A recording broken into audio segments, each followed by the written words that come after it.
Study IQ IAS, अब तैयारी हुई affordable. Hello and welcome to study IQ IAS। Study IQ IAS में आपका बहुत बहुत स्वागत है। मैं हूं आपका दोस्त, host, educator, mentor Sanghi sir. जैसा कि आप जानते हैं, इकोनॉमिक सर्वे की सीरीज चल रही है। बहुत ज्यादा बेनिफिशियल सीरीज है क्योंकि ये चैप्टर वाइज कवरेज है और वो भी एप्लीकेशन बेस्ड। एप्लीकेशन बेसिस से मतलब है कि MCQs द्वारा हम चैप्टर्स को कवर कर रहे हैं। इस वजह से आपको यह ध्यान रखना है कि जितने MCQs हम कवर कर रहे हैं उसमें कॉन्सेप्ट्स आपके इकोनॉमिक्स के रिवाइज हो रहे हैं। अब पूरा जो वॉल्यूम है वो 12 चैप्टर्स में डिवाइडेड है, तो 12 चैप्टर्स के थ्रू आपके कम से कम 75% कॉन्सेप्ट्स इकोनॉमिक्स के इसी सीरीज के थ्रू रिवाइज हो जाएंगे। तो जरूर अटेंड करें, ये बहुत हाई वैल्यू सीरीज है। हम स्टार्ट करने वाले हैं चैप्टर 4 जिसका टाइटल है monetary management and financial intermediation. ये साल जो है एक बहुत अच्छा साल रहा है बैंकिंग व्यवस्था के लिए, बैंकिंग इकोसिस्टम के लिए। क्योंकि इसलिए नहीं क्योंकि लोन ज्यादा दिए गए, वो तो हमेशा दिए जाते हैं, बैंक्स कैसे कमाएंगे जब तक लोन्स नहीं देंगे, बल्कि इसलिए कि बैंक्स के NPAs हमेशा के मुकाबले पिछले 10-15 साल के मुकाबले लोएस्ट पे रहे हैं। तो इन चीजों को लेकर हमने इस पे सवाल फ्रेम करे हैं। काफी सारे अच्छे स्टेटमेंट्स हैं, very high quality questions. Let's start with economic survey chapter 4। लेकिन उसके पहले आप लोगों के लिए एक अनाउंसमेंट। जितने भी स्टूडेंट्स, एंड आई रिपीट, जितने स्टूडेंट्स 2024 और 2025 का बैच आए कर रहे हैं, आप लोगों के लिए एक्सक्लूसिव कोर्स लाइव है हमारे प्लेटफॉर्म पे। इसका नाम है general studies foundation batch. I repeat, GS foundation batch. और ये एक स्पेशल बैच है 2025 के स्टूडेंट्स के लिए, क्योंकि इस बैच में वो सारी चीजें हैं जो आपको चाहिए एज एन एस्पिरेंट। एक IAS एग्जामिनेशन का विद्यार्थी क्या चाहता है भाई, क्या चाहते, हमें क्या चाहिए? हमें चाहिए सिलेबस कवरेज। सिलेबस कवरेज की डेफिनेशन अलग अलग इंस्टीट्यूट की अलग अलग होती है। मैं जानता हूं क्योंकि मैं बहुत इंस्टीट्यूट्स में पढ़ा चुका हूं, ऑफलाइन ऑनलाइन, जितने बड़े नाम आप जानते हो हर जगह मैं पढ़ा चुका हूं। मैं आपको बताता हूं कवरेज जो है उसकी डेफिनेशन ये होती है, चाहे 60% कवरेज हो, 70% कवरेज हो, इससे ज्यादा कवरेज कोई ऑफलाइन इंस्टीट्यूशन नहीं करता। ऑनलाइन इंस्टीट्यूशन में यहां स्टडी IQ IAS में हम सारे फैकल्टीज मिलके आपको 90% प्लस कवरेज करवाने की कोशिश करते हैं प्रीलिम्स और मेंस की। तो PCM प्रीलिम्स का मेंस की 90% प्लस कवरेज जनरल स्टडीज में आपको सिर्फ और सिर्फ स्टडी IQ IAS करवाता है और कोई प्लेटफॉर्म नहीं करवा पाता, क्योंकि उतना मेथोडिकल, कॉम्प्रिहेंसिव, स्ट्रक्चर्ड कोर्स और कहीं नहीं है। उसके सिवा जो दूसरी चीज है, the second thing is doubt clearing sessions. बड़ी बड़ी क्लासों में डाउट कैसे क्लियर हो गए? लाइव डाउट क्लियरिंग सेशंस नहीं हो पाते हैं। हम यहां पे हर क्लास में रोज के हिसाब से लाइव डाउट क्लियरिंग सेशंस करते हैं जो फैकल्टी द्वारा ही एड्रेस करा जाता है। फिर आती है बात एप्लीकेशन पे, जो कि होती है टेस्ट सीरीज द्वारा। It happens through tests. Test का मतलब होता है प्रीलिम्स के लिए अलग, जिसे हम कॉम्प्रिहेंसिव MCQ बेस्ड टेस्ट कहते हैं, और मेंस के लिए आंसर राइटिंग प्रैक्टिस कहते हैं। दोनों ही चीजें उपलब्ध हैं और आंसर राइटिंग के लिए हमारी एक स्पेशल टीम डेडिकेटेड है जो डिलिजेंटली आपके आंसर्स चेक करके आपको सही फीडबैक देती है। और रह गई बात कि आप एक बार क्लासेस खत्म हो जाए तो एग्जामिनेशन तक आपके लिए कौन रहेगा? हम साथ बीच में नहीं छोड़ते। उसके लिए आपके पास है मेंटरशिप सेशंस। मेंटरशिप सेशंस जिसमें मेंटर्स आपको एक्सपर्ट गाइडेंस के रूप में चीजें प्रोवाइड करते हैं, तैयारी के साथ भी, तैयारी के बाद भी, एग्जामिनेशन तक। तो आप हमारे कोर्सेज को इस वजह से सब्सक्राइब करें क्योंकि आपको ये सारी चीजें एक बहुत ही अफोर्डेबल प्राइस में प्राप्त होंगी। तो 2024 और 2025 के एस्पिरेंट्स के लिए वन स्टॉप शॉप अगर कुछ है तो वो स्टडी IQ IAS है। It is only available for 19,000 rupees. बस एक ही चीज है, कोड आपको एक ही यूज करना है और वो है Sanghi life. Sanghi life code use करने से आपको मैक्सिमम डिस्काउंट इस पे मिलेगा, तो जरूर यूज करें। And please make sure that आप कोर्सेज को सब्सक्राइब करें अगर आप IAS की तैयारी कर रहे हैं। इसके सिवा आप NCERT courses, optional courses, Hindi माध्यम के जितने भी कोर्स हैं वो सारे आप इसी एक कोर्स से सब्सक्राइब कर सकते हैं। और इसी के साथ साथ आप ये PDF पा सकते हैं मेरे टेलीग्राम हैंडल पर। इस हैंडल का जो टाइटल है वो है आयुष सांघीज IAS अकेडमी। इससे आप सर्च करेंगे, आप हमारे साथ जुड़ सकते हैं। इस पे खूब सारा बढ़िया वैल्यू एडेड कंटेंट हम देते हैं। और इसके सिवा आप अलग अलग सोशल मीडिया हैंडल्स पर भी मुझसे जुड़ सकते हैं। तो पहले सवाल के साथ इकोनॉमिक सर्वे स्टार्ट करने जा रहे हैं। सवाल देखिए, बहुत अच्छा क्वेश्चन है। बात हो रही है एनपीए के बारे में, क्योंकि फाइनेंशियल इंटरमीडिएशन जो है वो चैप्टर का नाम है। The name of the chapter is about financial intermediation. Gross NPAs of scheduled commercial banks, SCBs, जो कि बैंकिंग रेगुलेशन एक्ट के सेकंड शेड्यूल के क्राइटेरिया को सेटिस्फाई करता हो, उसको हम एससीबी कहते हैं। तो ग्रॉस एनपीएस जो है, they have fallen to 7-year low of 5%। ये हुआ फैक्चुअल स्टेटमेंट। या तो आपको पता है या नहीं पता है। Bank declares a loan as NPA when only interest, only word से बच के रहे, interest payment remain overdue for more than 90 days. ये है कॉन्सेप्चुअल स्टेटमेंट की एनपीए होता कब है। Banks reduces their NPAs via loan write off. Loan write off का मतलब है कि अपनी बुक से, अपनी बैलेंस शीट से किसी भी चीज को हटा देना, निस्से नाबूद कर देना, उसको बोला जाता है राइट ऑफ। तो अगर कोई बैंक राइट ऑफ कर दे to clean the balance sheet, तो बैंक्स जो है एनपीएस को राइट ऑफ करते हैं, और यह चीज बिल्कुल सच है।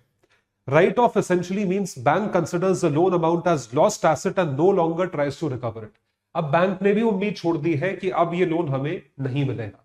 तो मान लीजिए 3 साल बाद या 4 साल बाद बैंक ने अपनी बुक से उस एसेट का अमाउंट या उस लोन का अमाउंट हटा दिया, तो इसका मतलब यह नहीं है कि बैंक कोशिश नहीं करता उसको रिकवर करने की। बैंक जरूर कोशिश करता है, bank tries to recover that loan. उस लोन की रिकवरी की कोशिश जरूर करी जाती है, इस चीज को याद रखिएगा। और अगर कोई 4 साल बाद निकल कर आके आपको 20, 25, 30% पेमेंट भी करे, तो भी पैसा तो लोगे, मना थोड़ी कर दोगे। This statement is wrong. यह स्टेटमेंट गलत है, क्योंकि बैंक राइट ऑफ करने के बाद भी कोशिश करता रहता है। तीसरा स्टेटमेंट सही है, क्योंकि राइट ऑफ का मतलब होता है to clean the balance sheet. This is correct. Bank declares a loan as NPA when only interest payment remain overdue for more than 90 days. देखिए, सिर्फ और सिर्फ इंटरेस्ट नहीं होता, एक टर्म यूज होती है इंस्टॉलमेंट। इंस्टॉलमेंट में दोनों चीजें आती हैं, principal plus interest, P plus I, principal plus interest. तो ये चीज गलत है, क्योंकि ओनली वर्ड लिखा है। अगर सिर्फ इंटरेस्ट भी लिखा होता तो भी ये स्टेटमेंट सही हो सकता था, लेकिन ओनली वर्ड की वजह से सेकंड स्टेटमेंट गलत है। And first statement is a factual statement, ये आपको याद रखना पड़ेगा। That is correct. So 1 and 3, B for Bombay is correct option. तो gross NPAs of SCBs has fallen to 7-year low of 5%। ये बहुत बड़ी अचीवमेंट है भारत के बैंकों के लिए। और बाकी जो स्टेटमेंट्स मैंने आपको बताए, write off essentially means bank considers the loan amount as lost asset and remove it from the balance sheet using provisions, but however banks continue the attempt to recover the loan amount। तो fourth statement जो है वो गलत हो जाता है। तो इस चीज को ध्यान रखिएगा। बहुत अच्छा, 4 कॉन्सेप्ट्स आपके, 3 कॉन्सेप्ट्स और 1 फैक्ट क्लियर होता है इस क्वेश्चन से। दूसरा सवाल, ये एक फैक्चुअल क्वेश्चन है, और इस क्वेश्चन के या ऐसे क्वेश्चन आने की संभावना बहुत ज्यादा रहती है। आप तीनों स्टेटमेंट्स को ध्यान से देखिए। ये स्टेटमेंट्स आपको याद रखने हैं, क्योंकि ये सर्वे में दिए हैं। बात हो रही है बीमा कंपनीज की, इंश्योरेंस कंपनीज की। इंश्योरेंस, आप ध्यान रखें, एक बड़ा इंटरेस्टिंग कॉन्सेप्ट है इंश्योरेंस का, जिसकी वजह से पूरी दुनिया में इंश्योरेंस कंपनीज हमेशा बहुत मैसिव प्रॉफिट्स में जाती है। उसका रीजन यह है, आप खुद सोच के देखिए, प्रीमियम देने वाली गाड़ी आपने खरीदी, अब नई गाड़ी है तो आपको उससे प्यार है, तो आप उसका इंश्योरेंस लोगे। लेकिन आप उस गाड़ी को ठुकने नहीं दोगे, या जानबूझ के उस गाड़ी के साथ कुछ नहीं करोगे। अगर खुद हो जाए तो बात अलग है। तो इस वजह से जो भी इंसान नई गाड़ी खरीदता है, मान लीजिए 1 साल में 10 लाख नई गाड़ियां बिकी, तो 10 लाख इंश्योरेंस प्रीमियम पेयर्स हैं। लेकिन क्लेम करने वाले कितने हैं? शायद 10,000 लोग भी नहीं है, नॉट इवन 1%। ये एक, इस वजह से इंश्योरेंस कंपनीज मैसिव प्रॉफिट्स में जाती है। और कितनी बार ऐसा होता है, छोटे मोटे डैमेज के लिए हम इंश्योरेंस क्लेम भी नहीं करते, क्योंकि कंपनी में जाओगे आपका नो क्लेम बोनस खत्म हो जाएगा। Insurance penetration in India has been steadily increasing. Insurance penetration steadily increase हो रही है।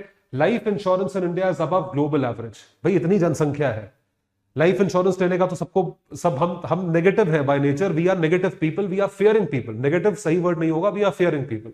लाइफ इंश्योरेंस लोगे तो तुम्हारे बाद परिवार को मिलेगा। And India is 10th largest life insurance market globally. 10वां सबसे बड़ा लाइफ इंश्योरेंस का मार्केट है पूरी दुनिया में। ये फैक्चुअल स्टेटमेंट्स है। थर्ड वाला फैक्चुअल स्टेटमेंट है, सेकंड वाला भी फैक्चुअल स्टेटमेंट है।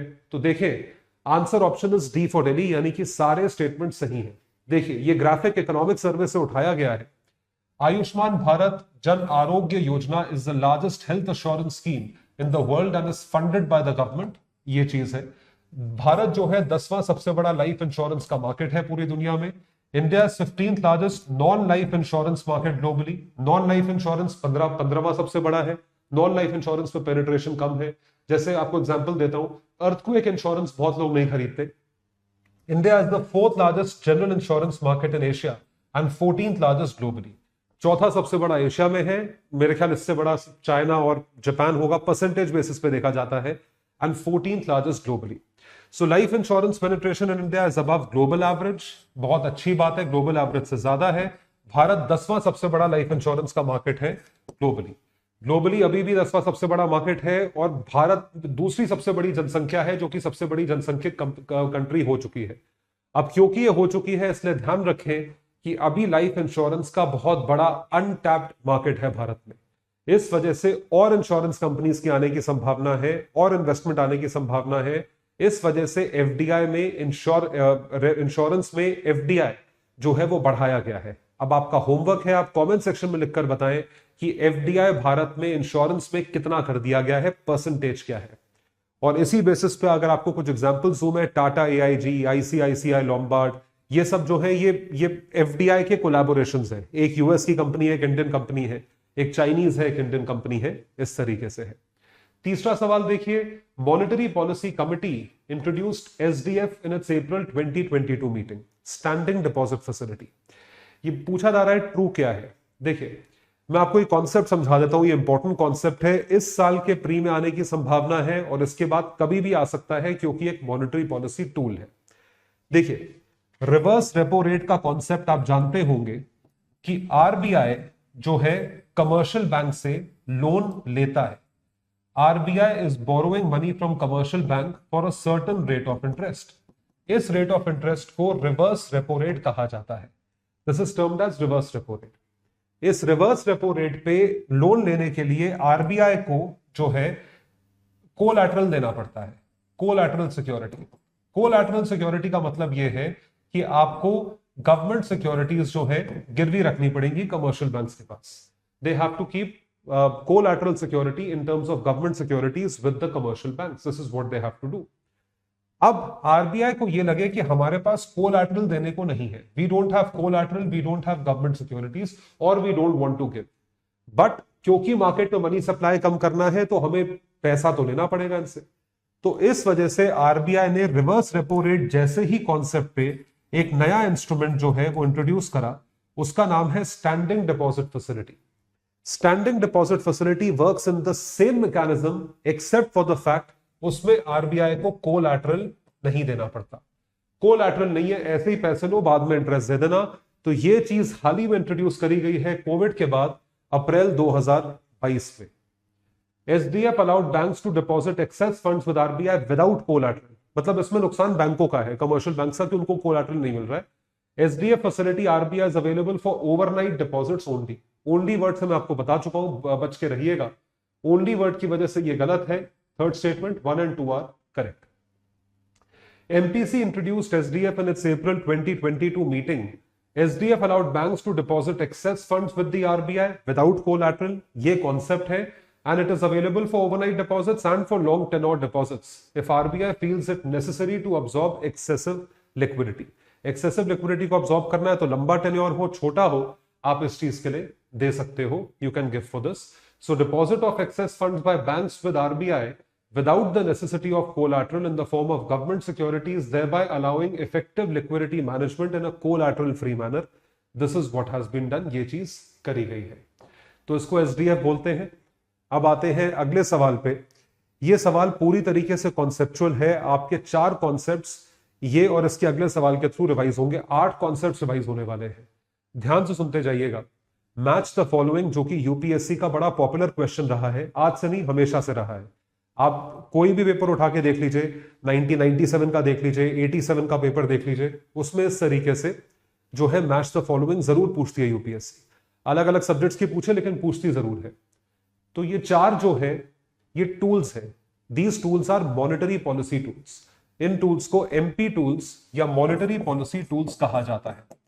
जब हम इनको कहते हैं monetary policy tools, monetary policy tools का मतलब ये होता है कि आप इन टूल्स के यूज से मनी सप्लाई को जो है फ्लक्चुएट कर सकते हो, मनी सप्लाई का इंक्रीज या डिक्रीज देखा जा सकता है।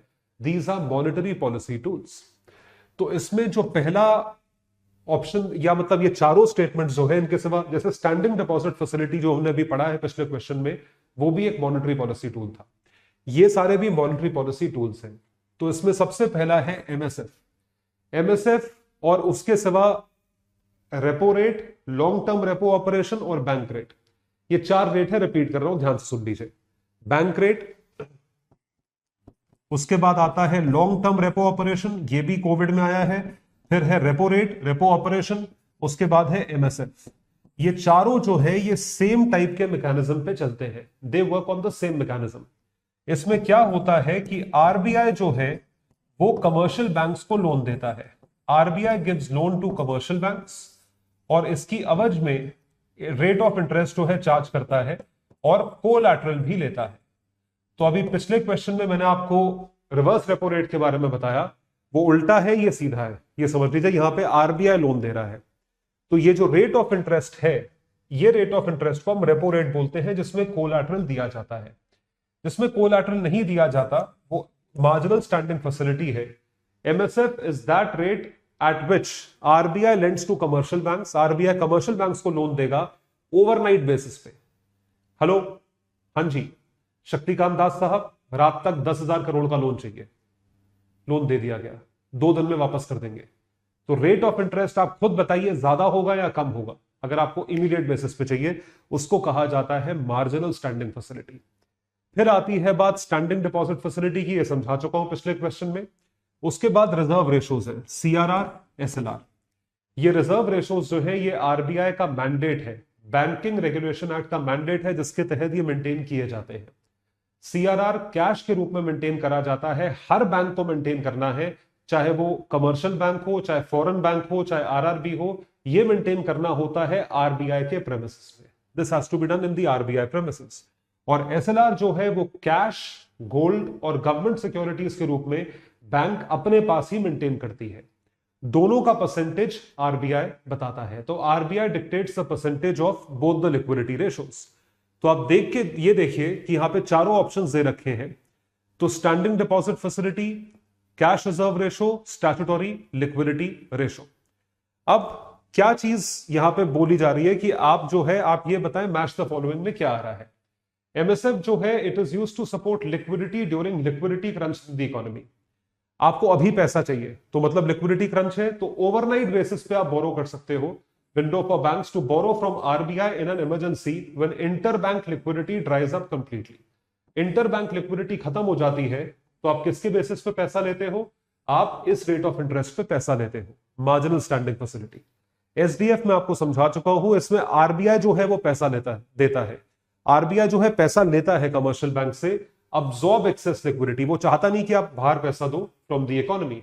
अ collateral free liquidity absorption mechanism, banks can deposit excessive money with RBI using SDF. Rate of interest अच्छा मिलता है। तो this is used, SDF is used to basically suck liquidity from the economy and this is used to infuse liquidity in the economy. यहां से पैसा डालते हो, यहां से पैसा खींचते हो। सीआरआर, एसएलआर रिजर्व रेशोज है, banks maintain with RBI and is used to maintain cash flow in the economy, इस वजह से दिया जाता है। And lastly obligatory for banks to maintain with themselves and is used to keep the bank solvent. तो आप ये solvent का मतलब अगर नहीं भी जानते तो यहां पे डिफरेंशिएटिंग फीचर एक वर्ड का है, ये विद देमसेल्व्स अपने पास रखते हैं, ये विद आरबीआई आरबीआई के पास रखते हैं। ये पहचान है सीआरआर एसएलआर की, इस चीज को ध्यान रखिएगा। देखिए कई बार क्या होता है, बहुत चीजें नहीं समझ में आती, कोई बात नहीं, तो आप कोरिलेट करें उससे, पावर ऑफ कोरिलेशन। ऐसे आधे क्वेश्चंस होंगे जिसका एक ऑप्शन, 2 ऑप्शन आपको नहीं आता होगा, फिर भी आपको करने हैं। तो करने कैसे हैं उसकी तरकीब बता रहा हूं, tricks and trade to solve MCQs. अगला सवाल भी वैसे ही है जैसा मैंने बताया था, 8 कॉन्सेप्ट्स आपके रिवाइज होंगे। ये मेजर्स ऑफ मनी सप्लाई है, M0, M1, M2, M3, M4। तो ये मेजर्स ऑफ मनी सप्लाई होते हैं। जनरली किताबों में M1 to M4 आपको दिखेगा, यहां हमने M0 भी इंक्लूड करा है, M1, M2, M3 तक है। मैच द फॉलोइंग की बात है। इनको मेजर्स ऑफ मनी सप्लाई या मॉनेटरी एग्रीगेट्स कहिए, they can be called as monetary aggregates. ये कैसे याद करना है मैं आपको बताता हूं सॉल्यूशन के through, how you have to remember this. तो M0 जो है जितना करेंसी हमारे पास सर्कुलेट कर रहा है, जितना हमारी जेबों में है, पर्सेस में है, बटुओं में है, बैंकर डिपॉजिट्स, जो बैंक्स ने आरबीआई के पास डिपॉजिट करा हुआ है, बैंकों का जो आरबीआई के पास सीआरआर के रूप में वगैरह होता है, अदर डिपॉजिट्स विद आरबीआई, ये बहुत छोटा सम होता है। अदर डिपॉजिट्स वो होता है जो आरबीआई के गवर्नर्स या कुछ लोग जो है स्पेसिफिकली आरबीआई में डिपॉजिट कर सकते हैं, वरना आरबीआई में कोई डिपॉजिट नहीं कर सकता, क्योंकि आरबीआई पब्लिक के लिए ओपन ही नहीं है, आपके हमारे लिए ओपन थोड़ी है। लेकिन आरबीआई में जो एक्स गवर्नर्स हो गए उनको कुछ हद तक फैसिलिटी मिलती है कि आप डिपॉजिट कर सकते हैं, तो ये भी M0 में इंक्लूड होता है। This is reserve money. फिर आती है बात M1 पे, तो sum of currency with the public, यही चीज जो ऊपर आ रही थी, demand deposits with the banking system. Demand deposits, banking system के पास तीन तरह के डिपॉजिट्स होते हैं। एक होता है करंट अकाउंट डिपॉजिट, दूसरा होता है सेविंग्स अकाउंट डिपॉजिट, तीसरा होता है फिक्स्ड अकाउंट डिपॉजिट, एफडी जिसे बोलते हैं। एफडी को छोड़ दीजिए, वो लॉन्ग टर्म डिपॉजिट है, बाकी दोनों जो है वो डिमांड डिपॉजिट्स है, demand deposits with banking system.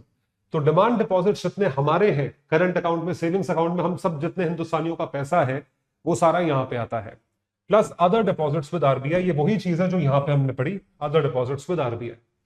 This is M1, ये M1 है। M1 को इक्वेट करिए M3 से, हमेशा याद रखिएगा M1 के बाद M3 पढ़ते हैं।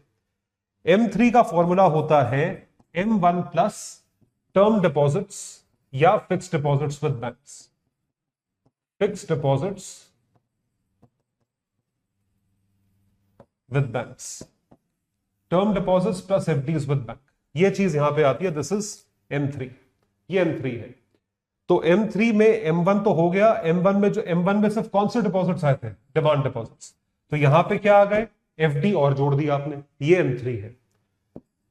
उसके बाद है M2, M2 जो है that is M1 plus PO savings, PO savings. So post office is also used as banks, PO को भी बैंक का दर्जा दिया गया था कई साल पहले, उसमें भी सेविंग्स अकाउंट और एफडी खोली जाती है, तो पीओ सेविंग्स जो है वो M1 के बाद इसमें ऐड कर दिया जाता है, M1 के बाद इसमें ऐड कर दिया जाता है। M2 is equal to M1 plus, M3 is equal to M1 plus.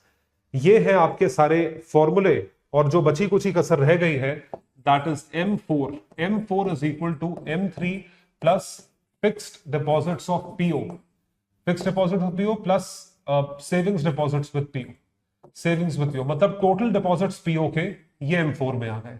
तो M3 प्लस दिस, तो M4 is the broadest form of money, ये ब्रॉडेस्ट फॉर्म ऑफ मनी जो है ये यहां पे आता है, इस तरीके से ये चीज आती है। ये इसका डिटेल्ड एक्सप्लेनेशन जो मैंने यहां पे आपको बताया है। Among the following which can be the intended outcome of hiking CRR by RBI? CRR जैसे जो मैंने आपको अभी समझाया, CRR वो रेशो है कैश के रूप में जो एक बैंक को, कमर्शियल बैंक को आरबीआई के पास उसके प्रेमिसेस में मेंटेन करना होता है कैश के रूप में। तो अगर एक कमर्शियल बैंक 5% मेंटेन करता था, अब जो है वो 6% मेंटेन करेगा आरबीआई के पास। तो यदि कमर्शियल बैंक 1% ज्यादा, ये +1 हुआ ना, पहले 5% करता था, अब 6% करेगा, अगर +1% 6% करता है तो बैंक के पास, शेड्यूल्ड कमर्शियल बैंक के पास अपना पैसा कम रह जाएगा। शेड्यूल्ड कमर्शियल बैंक के पास यदि अपना पैसा कम रह गया तो ये मनी सप्लाई मार्केट में कम दे पाएगा, कम दे पाएगा तो मार्केट का मनी सप्लाई कम हो जाएगा, जिसकी वजह से inflation would reduce. Withdrawal of primary liquidity from the banking system, बिल्कुल सही है, आप लिक्विडिटी बैंकिंग सिस्टम से कम कर रहे हो सीआरआर बढ़ा के। Supporting GDP growth of the country, GDP growth कैसे होती है, जब इनकम होती है। इनकम कैसे होती है, जब लोगों के पास नौकरी होती है, लोग खर्च करते हैं। लेकिन यहां पे अगर आप मनी सप्लाई कम कर रहे हो तो जीडीपी ग्रोथ अर्थव्यवस्था में नहीं होगी। Nudging private sector to borrow and invest more in the economy, private sector जो है वो और बोरो करे और फंड करे। प्राइवेट सेक्टर कैसे बोरो करेगा, जब तुम मनी सप्लाई कम कर रहे हो तो प्राइवेट सेक्टर के लिए पैसा छोड़ा ही नहीं। Softening of CPI inflation in the country, आप सॉफ्टन कर रहे हो या हार्डन कर रहे हो। Enhancing ability of banks to lend more and offtake credit cycle, no, आप बैंक्स की एबिलिटी ज्यादा पैसे देने की नहीं, कम पैसे देने की कर रहे हैं। तो ये जो है ये ऑप्शन डी बिल्कुल गलत होता है। तो आप देख सकते हैं ऑप्शन सी, स्टेटमेंट 1 और 4 आर करेक्ट। जब सीआरआर बढ़ाते हैं तो मनी सप्लाई कम होता है, प्राइमरी लिक्विडिटी कम हो जाती है, जिसकी वजह से 87,000 करोड़ बैंकिंग सिस्टम से निकले। Banks ability to lend decreases which in turn hikes GDP growth, hinders GDP growth in the economy, बिल्कुल सही बात है। और इसके बाद बोरोइंग एक्सपेंसिव होती है due to lack of liquidity which in turn blocks private sector to borrow and invest more in the economy. तो प्राइवेट सेक्टर बोरो नहीं करता, अपने आप जो पैसा होता है वो इन्वेस्ट करता है बिना बोरोइंग के। तो इस वजह से दो स्टेटमेंट जो है सही है और बाकी सारे स्टेटमेंट्स गलत हैं। This question is a highly conceptual question. इस कॉन्सेप्ट की वजह से 87,000 करोड़ जो है बैंकिंग सिस्टम से हटाए गए थे। तो उसमें टारगेट क्या था? टारगेट ग्रोथ को कम करना थोड़ी था, टारगेट था कि इन्फ्लेशन कंट्रोल करा जाए। तो जो ये ऑप्शन दिया हुआ है कि CPI inflation in the country को सॉफ्टन करो, सॉफ्ट नहीं कर रहे हो आप। सॉफ्ट करने का मतलब इन्फ्लेशन बढ़ने दे रहे हो, आप उसे हार्ड कर रहे हो। You are hardening that inflation, ये चीज हो रही है। Agriculture sector has the highest gross NPA of more than 8%। Factual statement, ये फैक्चुअल स्टेटमेंट है, ऐसे क्वेश्चंस आएंगे। Personal loan segment has the lowest gross NPAs, इसका लोएस्ट है। Private banks have lower gross NPAs than foreign banks. ये तीनों statements जो है ये फैक्चुअल स्टेटमेंट्स है, ये आपको ध्यान रखने पड़ेंगे। अब देखिए, अब क्योंकि एनपीए की स्थिति बेटर हुई है, इस वजह से इस टाइप के क्वेश्चंस आने की संभावना ज्यादा है। 2023-24 में ऐसे क्वेश्चंस आ सकते हैं क्योंकि एनपीए एक पर्टिकुलर लिमिट से कम होना एक बहुत बड़ी अचीवमेंट है। It's a big achievement for India. तो आप यहां पे देख सकते हैं कि किस तरीके से अगर आप मंथ को कंपेयर करें, मार्च 2020, मार्च 21, मार्च 22 और सितंबर 2022, 4 पीरियड को कंपेयर करा जाता है। Public sector banks, private banks, foreign banks और शेड्यूल्ड कमर्शियल बैंक्स। तो आप देख सकते हैं एससीबीज का जीएनपीए यानी कि ग्रॉस एनपीए का रेशो पब्लिक सेक्टर बैंक का कम हुआ, ये और कम हुआ, और शेड्यूल्ड कमर्शियल बैंक्स का जो है वो इतना था मार्च 2020 में। तो मार्च 2020 से ये कम होते होते होते होते इतना रह गया। फॉरेन बैंक्स का कम ही था और कम हो गया, प्राइवेट बैंक्स का भी इतना हो गया और पब्लिक सेक्टर बैंक्स का भी इतना हो गया। This is a very big achievement. तो ये चीज है। उसके बाद अगर आप सेक्टर वाइज देखोगे, ये एग्रीकल्चर सेक्टर है। मार्च 2021, ठीक है, सितंबर 2021 में तकरीबन बराबर था, फिर 22 में कम हुआ और सितंबर 2022 में एग्रीकल्चर सेक्टर के एनपीएस कम हुए। They have seen the highest gross NPAs of more than 8%। तो एग्रीकल्चर का कम हुआ है, लेकिन बाकी सेक्टर्स के कंपैरिजन में अगर देखोगे तो ज्यादा है। बाकी सेक्टर्स के कंपैरिजन में अगर आप देखेंगे तो ये अभी भी ज्यादा है, it is higher. Personal loan segment has the lowest gross NPAs. तो ये पर्सनल लोन का सेगमेंट है, it has the lowest 11.7% NPA है, इट इज द लोएस्ट, सबसे कम है। सर्विसेज का उससे ज्यादा है, इंडस्ट्री का उससे ज्यादा है, एग्रीकल्चर का सबसे ज्यादा है। Foreign banks have lower gross NPAs and private banks, ये आपको याद रखना पड़ेगा। देखिए, फॉरेन बैंक्स और प्राइवेट बैंक्स दोनों के एनपीएस जो है वो कम इसलिए होते हैं क्योंकि वो बहुत फूक फूक के लोन देते हैं। कभी आपने देखो, हमेशा सरकारी बैंकों की एसबीआई में घोटाला, पीएनबी में घोटाला। नीरव मोदी ने कहां से लोन दिया था? पीएनबी से। माल्या ने कहां से लोन दिया था? एसबीआई से। ठीक है, अभी जो ये अडानी के सारे लोन्स हैं ये एसबीआई से मैक्सिमम दिए गए हैं। तो इस तरीके से मैक्सिमम सरकारी बैंकों में घोटाला होते हैं, प्राइवेट बैंक्स इतने बेवकूफ नहीं है। सो ऑप्शन बी आप देख सकते हैं 1 और 2, private banks have lower gross NPAs and foreign banks no, उल्टा है, फॉरेन बैंक्स के कम है। तो ये आप ध्यान रखेंगे, 1 और 2 are correct, B for Bombay is correct. Consider the following statements, आप देख सकते हैं 3 स्टेटमेंट्स दिए हैं आपके सामने, कौन सा स्टेटमेंट सही है? RBI has recently extended Basel 3 norms to EXIM Bank, NABARD, NHB and SIDBI along with banks।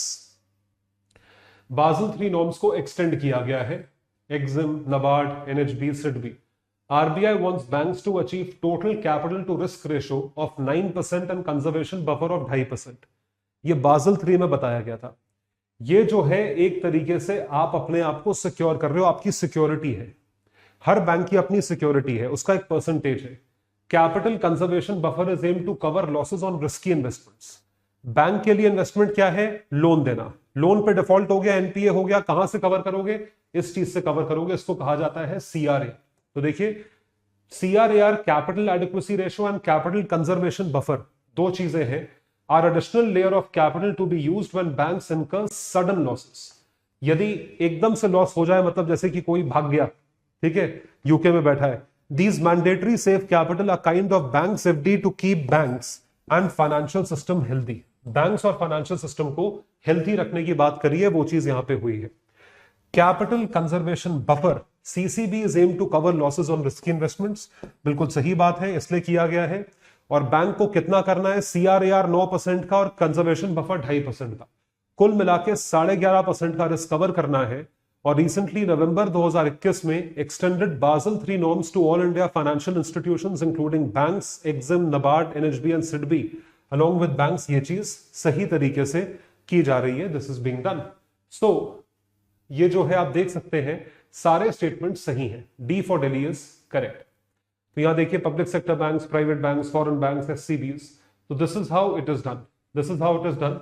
Public sector banks में इतना था कैपिटल एडिक्वेसी रेशो, मतलब कम था, ये बढ़ के प्राइवेट बैंक्स में इतना था, ठीक है, फॉरेन बैंक्स में इतना था, और शेड्यूल्ड कमर्शियल बैंक्स में थोड़ा कम था। मतलब पब्लिक सेक्टर बैंक्स का सबसे कम है क्योंकि पब्लिक सेक्टर बैंक सबसे ज्यादा लोन्स देते हैं।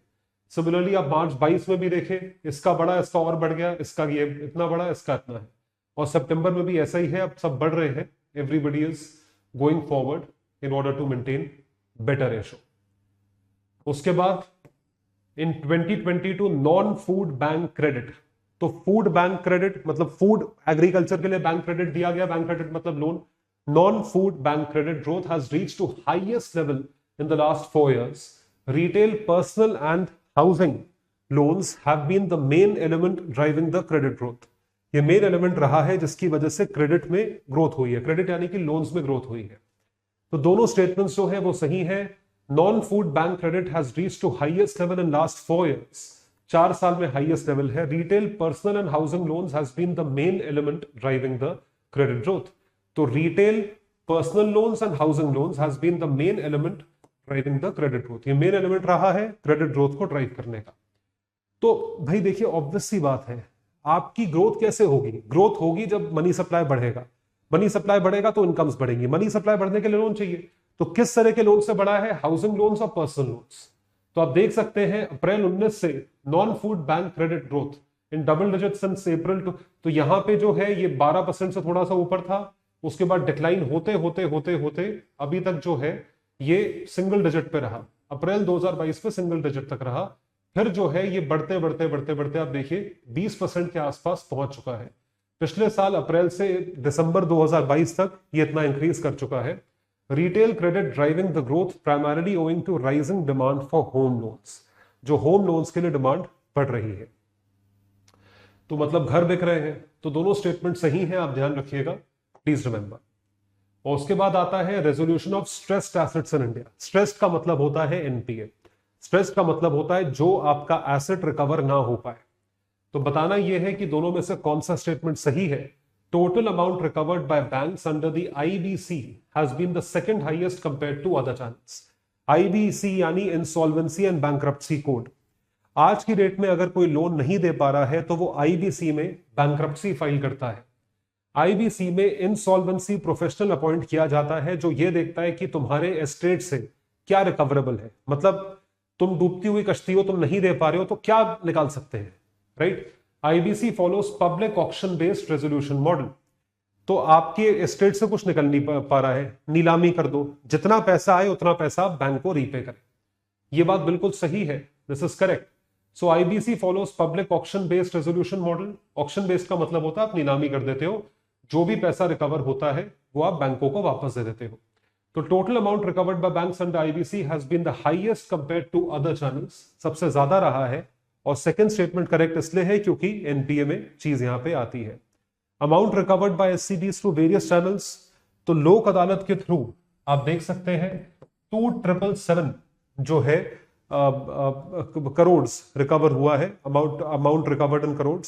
उसके बाद डेट रिकवरी ट्राइब्यूनल से 12,000 करोड़, सारफेसी से 27,000 करोड़ और IBC से आप देख सकते हैं 47,000 करोड़। सो सबसे ज्यादा जो है वो IBC से रिकवर हुआ है। It has been recovered from insolvency and bankruptcy code. तो आई होप आपको समझ में आया होगा। और आखिरी क्वेश्चन है IFSCA का, MOU साइन हुए हैं, तो international financial services centre authority, इसको लेकर क्या चीज है देखिए। 2 मल्टीलैटरल MOU साइन हुए हैं, ये आपको याद रखना पड़ेगा, फैक्चुअल है, with international organisation of securities commissions and international association of insurance supervisors.